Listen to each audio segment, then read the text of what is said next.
Queridos, convido você a abrir a Bíblia em Tiago capítulo 1, versículos de 1 a 4. Quem veio pela manhã pôde acompanhar a mensagem. Se você não está vindo à escola dominical, você está perdendo, porque pela manhã nós não temos só a escola dominical, nós temos um culto, onde a palavra de Deus é pregada, onde o Evangelho é ensinado, e você, ficando em casa, você está perdendo a oportunidade de crescer um pouco mais dentro da palavra de Deus. E falamos pela manhã as guerras que são travadas, guerras físicas, guerras emocionais e guerras também na área do relacionamento. Isso baseado em Tiago capítulo 4. Eu quero nesta noite convidar você a abrir a Bíblia em Tiago capítulo 1, do versículo 1 ao versículo 4, e o tema dessa noite é como transformar provações em triunfo. Como transformar provações em triunfo.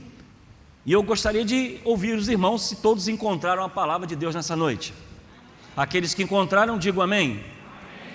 Então a palavra de Deus nos diz assim: Tiago, servo de Deus e do Senhor Jesus Cristo, às 12 tribos dispersas entre as nações, saudações. Meus irmãos, considerai motivo de júbilo, em algumas versões você vai ouvir motivos de alegria, o fato de passares por diversas provações, em outras versões, diversas aflições. Porquanto sabeis que a prova da vossa fé produz ainda mais perseverança, e a perseverança deve ter plenação, a fim de que sejais aperfeiçoados e completos, sem que vos falte virtude alguma. Que o Senhor nos abençoe assim com a palavra de Deus nessa noite. Falar sobre tribulações e falar sobre aflições, eu acredito que é algo comum a todos nós. Quem aqui nunca passou tribulação? Quem nunca viveu um momento de adversidade, como uma doença na família, o desemprego, uma situação crítica, um acidente, algo que possa ter colocado a sua alma e sua mente em uma preocupação tão intensa que você veio a sofrer, o corpo, a mente, talvez tenha perdido até algumas noites de sono, diante de um fato, diante de uma situação, uma aflição que tirou a sua paz. Eu acredito que todos nós já vivemos essa realidade. E a carta de Tiago, ele é um livro muito atual, irmãos, e necessário para os dias de hoje. Para algumas pessoas, ela é considerada como se fosse o Sermão do Monte. Orientações práticas para a vida cristã, para o comportamento de uma pessoa que vive a vida cristã. Ele se desenvolve em algumas orientações práticas da nossa vida, comportamentos. E Tiago, ao escrever essa carta, ele estava preocupado com a prática do cristianismo. Ele estava vivendo uma preocupação em que a teologia, ou seja, o aprendizado sobre Deus, não poderia estar dividido ou separado em relação à vida verdadeira cristã. Alguns cristãos naquele tempo estavam aprendendo sobre Deus, mas não estavam vivendo sobre Deus. Algumas pessoas estavam aprendendo sobre as doutrinas cristãs, mas não estavam colocando em prática na sua vida. E quem escreveu essa carta? Existem 3 Tiagos dentro do Evangelho. O primeiro é o Tiago, filho de Zebedeu, irmão de João. O segundo é o filho de Alfeu, o apóstolo. E o terceiro Tiago encontrado é o irmão de Jesus, filho de Maria e José. Nós sabemos que Jesus nasce da Virgem Maria, mas depois ele tem irmãos, porque o casamento de Maria e José continua, né? Jesus vem ao mundo através do Espírito Santo, que toca na vida de Maria, nasce então Jesus, mas o casamento de Maria e José continua, e Jesus tem os seus irmãos. Tiago não acompanhou o ministério de Jesus por algum período. O texto, ele não acreditava exatamente na vida de Jesus ser um filho de Deus. Mas com o tempo Tiago começa então a apresentar algumas características de fé e de esperança, e ele então é encontrado em João capítulo 7 como sendo um daqueles que o seguiam. Então nós chegamos à conclusão de que primeiro, Tiago, filho de Zebedeu, não é ele que escreve essa carta, porque ele morre antes dessa carta ser escrita. Ok? A outra informação é que Tiago, filho de Alfeu, ele não poderia também ter escrito essa carta, porque ele não tinha nenhuma influência na doutrina cristã, nenhuma influência no meio da igreja. Então fica para os teólogos, para os estudiosos, que o único que poderia ter escrito a carta de Tiago era exatamente Tiago, um dos irmãos de Jesus. E esse é o qual acompanhou o seu ministério por muito tempo. Tiago começa essa carta com um incentivo aos judeus que estavam vivendo dispersos. Então nós precisamos entender o que está acontecendo aqui. Preste atenção. Os judeus estavam sendo dispersos, estavam sendo perseguidos de certa forma, cobrados pelos romanos. Roma estava sob pulso forte sobre a vida dos judeus. Os judeus eram o povo de Deus, era o povo que temia Deus, mas de alguma forma eles estavam vivendo aflições por causa de Roma, que estava aplicando sobre a vida dos judeus daquela localidade um incentivo principalmente fiscal. Havia uma cobrança de impostos muito pesados e os ricos humilhavam os pobres. Havia uma dificuldade muito grande naquela igreja que estava surgindo. Os judeus estavam se sentindo roubados, saqueados, e eles estavam então em grandes aflições. E o que acontece com Tiago é que quando ele escreve essa carta, ele está tentando trazer uma pergunta ao coração desses judeus. Por que, sendo servos de Deus, eles sofriam tanto? Por que, diante de um Deus tão poderoso, Roma estava influenciando a vida desse povo escolhido de Deus? Eu acredito que essa pergunta seja algumas dessa noite. Por que eu, sendo servo de Deus, estou doente? Por que eu, sendo servo de Deus, estou desempregado? Por que eu, servo de Deus, com as minhas orações ainda não foram atendidas? Porque eu, como servo de Deus, tenho vivido algumas aflições. E eram as mesmas perguntas que os judeus faziam em relação a Deus. Tiago vai trazer uma palavra que trouxesse conforto ao seu coração. A primeira coisa que nós temos que entender, irmãos, nessa noite, é que a vida cristã não é uma redoma de vidro. Você não está isento de sofrimento. Você não está isento, nem eu, de dores. Todos nós somos sujeitos a momentos de dificuldades nessa vida. Algumas pessoas, e talvez por essa pregação triunfalista, de que vem para cá que você vai ganhar, vem para cá que você vai conseguir, vem para cá que você vai ganhar em dobro, vai prosperar, é um evangelho que Jesus nunca ensinou. O evangelho que ele nos deixou foi que no mundo tereis aflições, mas tem bom ânimo, porque eu venci o mundo. Essa mensagem que Tiago traz à igreja é uma mensagem contemporânea, que nós precisamos entender o que a palavra diz para nós. Então, dentro da visão espiritual, nós vivemos um campo de batalha. Foi falado pela manhã, se você esteve na igreja. Falamos sobre a guerra no relacionamento, a guerra na área do mundo, na área da economia, e as guerras também na nossa alma. Então, precisamos entender que o cristão também sofre neste mundo.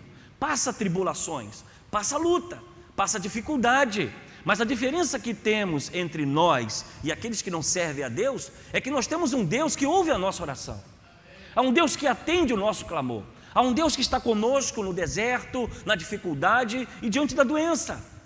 Esse é o Deus que Tiago está dizendo, é o Deus que está trazendo uma palavra para aquele povo judeu que estava sendo aprisionado, torturado pelos romanos. E nós precisamos então, nessa noite, refletir sobre 3 verdades em relação ao sofrimento que nós precisamos aprender com Tiago. A primeira característica que eu gostaria que você gravasse no seu coração é: as provações são compatíveis com a vida cristã. Ou seja, ela faz parte da vida cristã. Elas existem na vida cristã. E existe um propósito para tudo isso. Quando nós observamos, como nós falamos agora, Jesus disse, no mundo tereis aflições. João capítulo 16, versículo 33, vai falar um pouquinho sobre isso. A Bíblia ela é bem clara, quando também fala: por muitas tribulações nos é necessário entrar no reino de Deus. Atos capítulo 14, versículo 22. Nós podemos caminhar também um pouquinho e encontrar em 2 Timóteo 3,12 a seguinte palavra: todos que querem viver piedosamente em Cristo padecerão aflições ou perseguições. Então nós vamos começar a entender que a vida cristã, ela não é uma redoma de vidro, ela não é um amuleto de sorte. Nós estamos sujeitos a todas e qualquer situação. Nós vivemos dificuldades, aflições. A doença pode chegar em sua casa, sim, pode chegar na minha. Eu posso estar aqui hoje com vocês e amanhã ser assolado por uma calamidade. Eu posso não acordar, eu posso sofrer um acidente, porque nós somos sujeitos. Debaixo desse céu, nós somos sujeitos sobre todas as coisas. O sol nasce para justos e para injustos. E essa é a visão que Tiago começa a trazer para o nosso coração. Então, nós somos o povo, irmãos, que vivemos nesse mundo e estamos sujeitos a todas essas coisas. Mas há algo em nosso coração: nós não somos dessa terra. Nós temos e vivemos aqui, mas de acordo com a nossa fé, nós aguardamos um novo céu e uma nova terra prometido por Jesus. Essa é a nossa esperança maior como cristãos. Vivemos aqui, mas a nossa esperança está no porvir.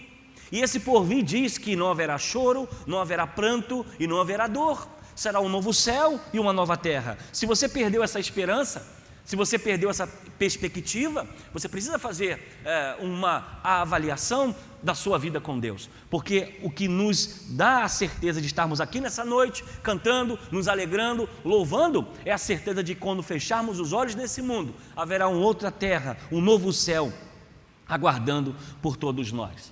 E essa visão de que as provações são compatíveis à vida cristã, ela entra também numa outra área. Todos nós pecamos. O pecado não foi destituído para um grupo específico. Desde a formação do mundo, dos primeiros pais, como Adão e Eva, eles pecaram e destituídos fomos nós da sua glória. O pecado do início trouxe para nós consequências e provações e uma maldição, que o qual ficamos longe da presença de Deus. E essa queda trouxe a nós doenças, morte, violência. E dentro dessa visão de mundo que se rebela contra Deus, nessa visão de mundo que se afasta da vontade de Deus, o mundo sofre as consequências da sua escolha, dos pais, o qual Adão e Eva se afastaram da promessa que Deus havia feito de uma vida em comunhão com Deus. Muitas vezes as nossas provações, elas têm um propósito, porque nada foge ao propósito de Deus.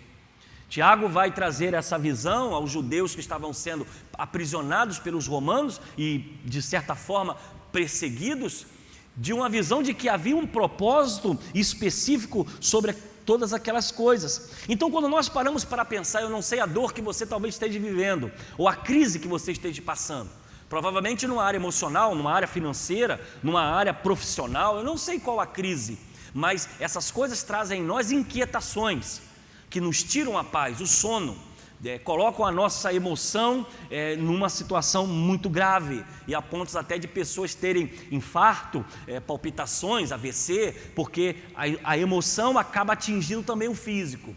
E essas aflições nos tiram a paz. Mas quando nós olhamos a visão de Tiago, ele diz, tem de motivo de alegria. E aí entra a pergunta: como eu posso ter alegria no sofrimento?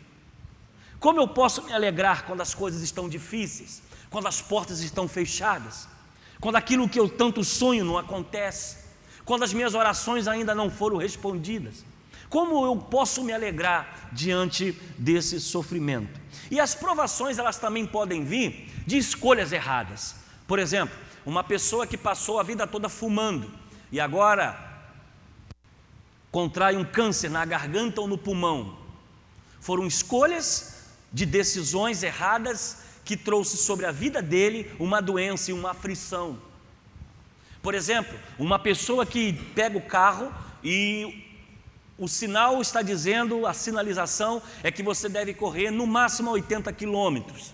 E esse piloto, esse motorista, ultrapassa a lei e corre a 160. E ele bate, fica numa cadeira de roda. Vai viver momentos de aflições por escolhas erradas. Um outro exemplo, um relacionamento de uma família séria, responsável, devido ao pecado, devido à desobediência, do adultério, da traição, colhe para si consequências de sofrimento e angústias por escolhas erradas, ao ponto do divórcio, de inimizades acontecerem. Então muitas vezes as aflições, elas são causadas pelo nosso coração e são causadas pela vida que nós vivemos nesse mundo, porque é um mundo que jaz do maligno. A violência, a corrupção, as drogas, a questão política, econômica das nações, nós entendemos que são aflições sobre a vida do povo. E todos nós somos sujeitos a essas coisas e vivemos essas coisas. Mas Tiago vai dizer que isso faz parte da vida e da existência. O segundo ponto que nós precisamos aprender com Tiago também nessa noite, no versículo 3 e 4, é que as provações, além de ser algo compatível à vida, faz parte da vida. Nós nascemos, crescemos e morremos. A sua juventude, agora com a sua idade, as limitações físicas vão acontecer. A sua coluna já não é tão boa como antes. A sua glicose, que você comia doce, sorvete, picolé, o povo começa a rir porque sabe que está pegando, né? Sorvete, pudim, agora você já não pode mais. Se você come uma colherzinha para a semana e vai com a agulhinha no dedo para saber se a coisa está boa. Se deu ruim, para tudo. E aí você ia para aquela churrascaria com a família, aquela costela, aquela linguiça, os irmãos já estão com fome para jantar, e aquele bacon maravilhoso de lamber os beiços, agora você não pode mais. E é uma aflição, porque todo mundo come e você não pode. Você olha aquele pudim em cima da mesa, está todo mundo cortando e você, legal, tá sorrindo, mas a lágrima está descendo, porque você não pode desfrutar. São as aflições da vida, as limitações da vida, que todos nós passamos, faz parte da vida. Ou quem sabe você passa naquela loja, vê aquele tênis maravilhoso, aí você bota a mão no bolso, não dá para comprar, e o coração fica triste, e ali você vai para casa. É melhor ir para casa do que você passar o cartão, e as aflições vão ser piores ainda. Deixa o tênis lá e vai para a sua casa. Mas as provações também são de escolhas, nós estamos falando aqui. Porque algumas pessoas passam privações na vida hoje, irmãos, porque não tomaram providências quando tinham que tomar. Há muita gente vivendo em aperto, em situação precária, porque no dia que tinha que correr atrás não correu. No dia que tinha que economizar não economizou. E eu falo isso sempre com os jovens que eu tenho oportunidade. Aproveite a oportunidade que vocês têm hoje de estudar, de se formar, de passar em concurso e de ter uma vida confortável daqui a 30, 40 anos. Porque muitas gerações passadas não tiveram a chance que vocês estão tendo hoje. De faculdade sobrarem vaga, porque falta gente para completar. De ter ensino à distância, de nível universitário, com um valor pequeno para você poder pagar. E há muitas pessoas que não correm atrás, não lutam, não estudam, simplesmente porque não querem ter o trabalho hoje de menos cinema, menos televisão, menos lazer, para conseguir uma vida mais confortável. É aflição, é dor. Quando todo mundo está indo lá para o cinema, não, eu vou para casa estudar, porque eu tenho que passar num concurso. Você está afligindo a sua alma hoje para você descansar amanhã. Mas tem gente que abre mão disso, prefere curtir, prefere se divertir, prefere gastar, perder o seu tempo com coisas que não dão fruto. A idade chega, a velhice vem e não teve nada na vida para se juntar. Não estudou, não trabalhou, não economizou. E aí pensa, Deus esqueceu de mim. Não, você perdeu tempo da sua vida. Há muitas pessoas que colocam as aflições em Deus, mas muitas vezes as aflições são provocadas por nós mesmos, por escolhas erradas, por deixarmos de fazer aquilo que nós deveríamos fazer. Porque às vezes olhar para a vida do outro e falar assim, foi sorte. Não. Às vezes o que ele tem hoje, ou o que ela tem hoje, foram dias e horas de sono perdido, de dinheiro investido em livro, de tempo gasto pegando o trem para ir para a faculdade e voltar, e hoje tem um poder aquisitivo, tem alguma coisa na vida. Não foi sorte, mas foi trabalho suado, foi lágrima, foi sofrimento. Eu, quando estava fazendo essa mensagem, estava lembrando um pouquinho da minha história. Hoje eu posso dizer, tenho uma igreja abençoada, tenho o prazer de ser pastor aqui, amo os irmãos, sou feliz na igreja que eu sou. Os irmãos me tratam muito bem, me honram, me abençoam, cuidam de mim, da minha família. Mas quando eu olho para a minha estrada, a vida, quando eu não comecei agora, eu tenho 20 anos de pastor. E desses 20 anos eu tenho no mínimo 8 trabalhando dentro da igreja como membro normal, como seminarista, depois igreja. Eu lembro que eu e minha esposa, nós saímos vários anos de bicicleta para o Jardim Metrópole. Eu pedalando, ela se equilibrando atrás, segurando a Bíblia para não cair. E quando a chuva pegava a gente no meio do caminho, chegávamos em casa molhado e era para vir de manhã para casa, almoçar, voltar para o culto à tarde, que naquele tempo tinha evangelismo à tarde de domingo. Hoje não tem mais. E nós íamos e voltávamos, chegávamos na igreja, trabalhávamos duro. 3 igrejas foram fundadas nessa história. Louvado e a honra seja dada ao Senhor. Minha esposa já dormiu grávida em um banco de igreja, de um dia para o outro, porque era melhor ficar na igreja do que ir para casa. Mateus na barriga. Meus filhos foram criados nos bancos da igreja. A Samara até que não teve uma vida mais mansa. Ela está ali. Ela chegou aqui, chegou com a vida mais mansa. Mateus, coitado. Mateus foi criado no banco da igreja. Às vezes eu vejo o Hugo com o Miguelzinho, a turminha aí. Vejo o Daniel. Aí, Daniel, bota aqui a criança, vai ensaiar. A minha vida foi isso aí. Botava a criança do lado, botava uma chupeta, e às vezes tinha que fazer a mamadeira na cantina para trabalhar e lutar. E às vezes nós chegamos aonde chegamos, eu só tenho uma coisa a dizer: Deus honrando o nosso trabalho. E toda a honra e glória seja dada ao Senhor para isso. Mas as pessoas às vezes acham só olham agora, não olham a história. E eu posso aqui dizer, porque eu tenho algumas ovelhas aqui. Cadê a Laíla? Ele está aí? Ali. Foi minha ovelha lá no Memorial de Alor Bilac. Pastor, quando é bom, a ovelha vai atrás, né, Laíla? Opa, gostei. Vou te pagar o lanche lá na cantina depois do teu amém. Recebe? Teve aqui o André também. O André teve que ir para Rondônia, para Campo Grande, também foi a nossa ovelha. Teve conosco lá. Essa garotada era adolescente, jovem lá na igreja. Hoje está aqui, né? Nós louvamos a Deus. Mas, irmãos, as provações vêm para todos nós. Grana curta, desemprego, doença, dores, decepções.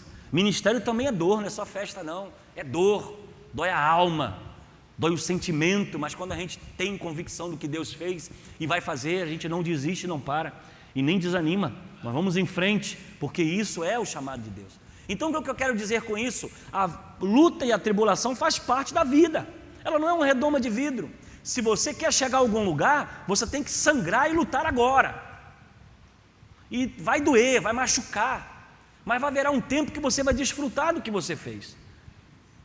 E a segunda característica, pode botar para mim aí, a segunda característica é que as provações elas são pedagógicas, ou seja, ela tem um propósito de nos ensinar. Olha o que diz o versículo 3 e 4: porquanto sabeis que a prova da vossa fé produz o quê? Ainda mais perseverança, e a perseverança deve ter plenação, a fim de que sejais aperfeiçoados e completos, sem que vos falte virtude alguma. Então, quando a luta vem sobre nós, ela não vem para nos destruir, ela vem para nos fortalecer, depende de como você vê. Se você olha a sua tribulação como algo que vai te derrotar, você vai ser derrotado. Mas quando você entende que é a oportunidade de dar a volta por cima, de avançar um pouco mais, de crescer um pouco mais e de Deus trabalhar no seu coração, você vai entender que Deus tem um propósito para todas as coisas. E quando nós olhamos a palavra de Deus, nós vemos Abraão sendo chamado a viver por fé. E essa foi a forma que Deus teve para trabalhar com Abraão, para chamar Abraão a um compromisso. Deus sempre nos prova para viver o melhor em nós e não o pior em nós. O diabo ele veio para matar, roubar e destruir. O diabo vem para destruir a nossa alma, destruir tudo que nós temos. Deus, ele age em nós através das provações para nos fortalecer, para nos edificar. Então eu quero dizer uma coisa a você: se você está passando alguma luta, alguma provação, alguma situação difícil, eu quero dizer a você, confia, porque Deus tem um controle de tudo.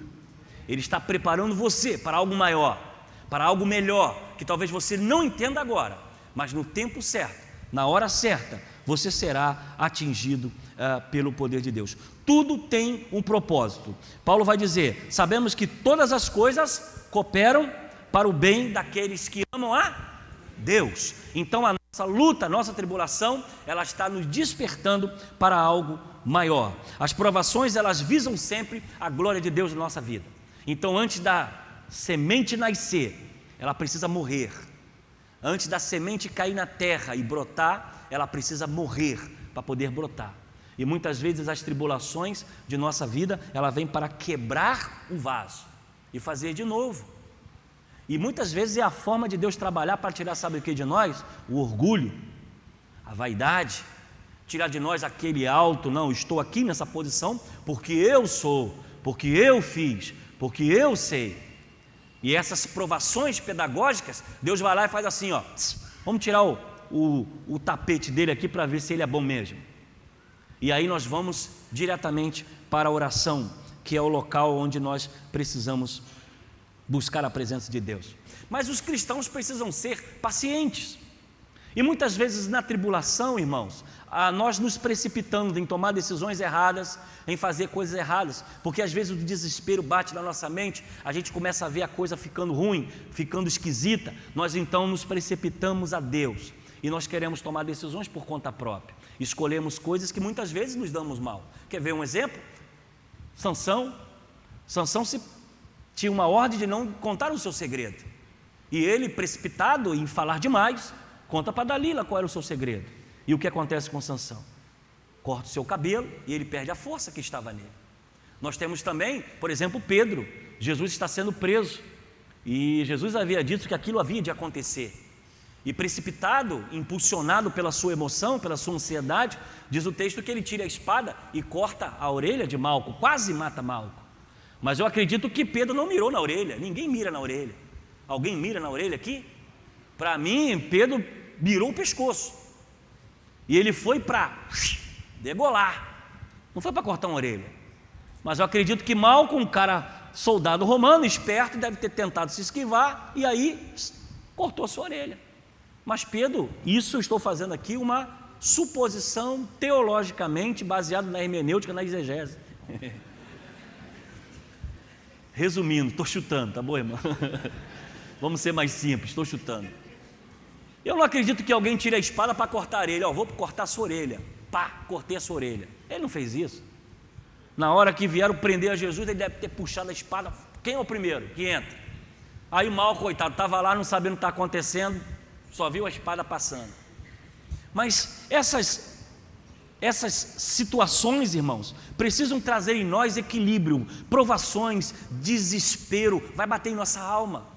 Nós vamos tentar resolver os problemas do nosso jeito.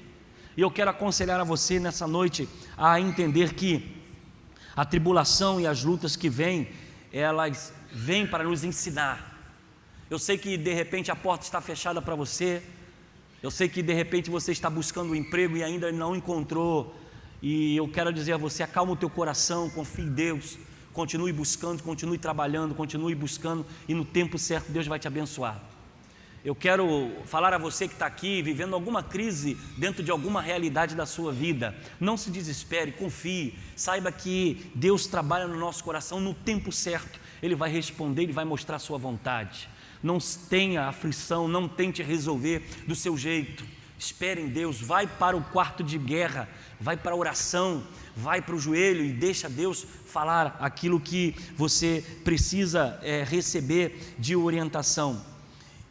Mas eu quero dar uma notícia a você nessa noite, e eu espero que você dê um amém abençoado.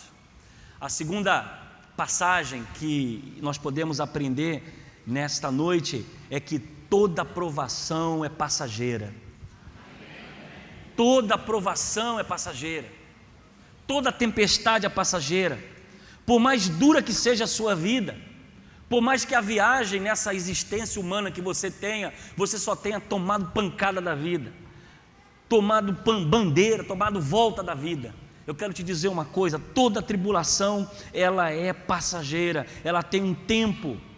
Você pode ter um tempo de choro, mas haverá um momento de alegria. Você pode ter um tempo de sequidão, mas haverá um momento em que a tempestade virá como torrente de água sobre a sua vida. Você pode viver uma dificuldade à noite, mas confia que durante a manhã as coisas vão clarear, porque as dificuldades e as lutas, elas são passageiras. Você acredita, se olhar para trás vai ver quantas dificuldades você já viveu, mas você superou, você venceu, você esteve firme, você conseguiu passar por ela e está aqui nessa noite. Mas infelizmente a provação faz parte da vida, e virão outras, e de uma forma diferente, mas elas chegarão. Mas se você olhar para trás, você venceu todas elas, e Deus te trouxe aqui nessa noite para te dizer: confia, porque o Senhor é contigo. Tem de motivo de alegria passar por várias tribulações, sabendo que essa tribulação vai produzir em você perseverança e persistência. Algumas pessoas passam pela provação dentro de um avião. A provação vem, acabou. Outros passam dentro de um trem, acabou. Outras vêm de bicicleta, acabou. Outras vêm a pé, aí é mais lento, mas acabou. Outras vêm engateando, devagar, mas toda tribulação, ela tem um tempo. Toda tribulação tem um tempo de amadurecimento. Toda tribulação tem um tempo de aprendizado. Toda tribulação tem um tempo para que você possa aprender de Deus, a entrar na sua caverna, a ouvir Deus falar. Toda tribulação produz em nós perseverança. Eu quero dar um conselho a você nessa noite, para nós encerrarmos essa mensagem. Diante da tempestade, eu quero te dizer: busque abrigo em Deus. Diante das escassez, diante quando a hora parece que não passa, diante das dificuldades parece que Deus não se manifesta, continue se abrigando em Deus, continue confiando em Deus, continue colocando a sua fé em Deus, continue depositando a sua esperança a Deus, continue vindo aos cultos, continue orando, continue lendo a Bíblia, continue sagrando, continue a colocar os seus pedidos de oração na caixa, continue a entrar na sua casa e clamar pelo milagre, continue a chegar no seu trabalho e clamar pelo milagre, continue a ver Deus nas pequenas coisas. Não desista, porque as tribulações, elas produzem em nós, amados irmãos, experiências, atitudes. E Tiago vai dizer: tende motivo de grande alegria passares por tribulações. Eu quero te dizer uma coisa: tende motivo de alegria. Não permita que a murmuração entre no seu coração, não permita que a maledicência entre no seu coração, não deixe que a reclamação, não deixe que o sentimento amargo entre no seu coração, não deixe que isso venha esfriar a sua fé, mas tenha com alegria. A porta está fechada, louvado seja Deus, Ele vai abrir. Deixa sua enfermidade dentro da sua casa, e louvado seja Deus, Ele vai curar. Olhe a dificuldade que talvez você esteja vivendo nesse momento e glorifique a Deus, exalte a Deus, porque tem de motivo de alegria passares por muitas tribulações, porque há perseverança para você, a esperança para você, a certeza de Deus para o seu coração. Então, amados irmãos, eu quero colocar diante de você nessa noite a palavra de Tiago, a igreja